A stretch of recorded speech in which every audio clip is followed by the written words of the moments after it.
கருவிகளுடன் கூடிய குளியலறை மற்றும் கண்காணிப்பு கேமரா அமைக்கப்பட்டு முடிக்காணிக்கை மண்டபத்தில் எந்நேரம் கண்காணிக்கப்படுகின்றன. எனவே அக்னிகோட்டை அருகே உள்ள பம்பைக்காரன் தோப்பில் முடிக்காணிக்கை மண்டபம் அமைந்துள்ளது. எனவே முட்டையளிக்கும் பக்தர்கள் திருக்கோயில் மூலம் அமைக்கப்பட்டுள்ள முடிக்காணிக்கை மண்டபத்தில் மட்டுமே இதன் மூலம் தெரிவித்துக் கொள்கிறோம். குடும்பத்துடன் முட்டை அளிப்பதற்கு வந்துள்ள பக்தர்களுக்கு ஒரு அன்பான வேண்டுகோள். பூமுடி கொடுப்பது என்பது நம் வழக்கத்தில் இல்லாத ஒன்றாகும். எனவே திருக்கோயில் வந்துள்ள பக்தர்கள் பூமுடி கொடுப்பது தவிர்த்து முடி காணிக்கை செலுத்தி அம்மனின் முழு அருளை பெறுமாறு கேட்டுக் கொள்கிறோம்.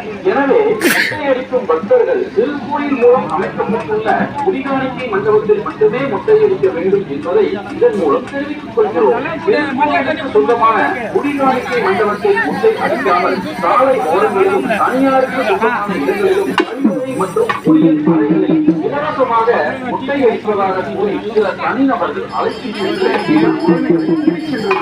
மேலும் அவ்வாறு அளிக்கப்படும் முட்டை அங்காரம்மனுக்கு ஏற்பாகாது என்பதை இதன் மூலம் தெரிவித்துக் கொள்கிறோம். நாம் செலுத்தும் காணிக்கை அம்மனுக்கு சென்று சேருமாறு காணிக்கையாக செலுத்துவது நமது கட்டாயமாகும். எனவே முட்டை அளிக்க வந்துள்ள பக்தர்கள் திருக்கோயில் மூலம் அமைக்கப்பட்டுள்ள முடிகாணிக்கை மண்டபத்தில் மட்டுமே முட்டை அளிக்க வேண்டுமாய் வேண்டி விரும்பி கேட்டுக் கொள்கிறோம். இவ்வாறு அளிக்கப்படும் முட்டை அம்மனுக்கு ஏற்புடையதாகும் என்பதை இதன் மூலம் தெரிவித்துக் கொள்கிறோம்.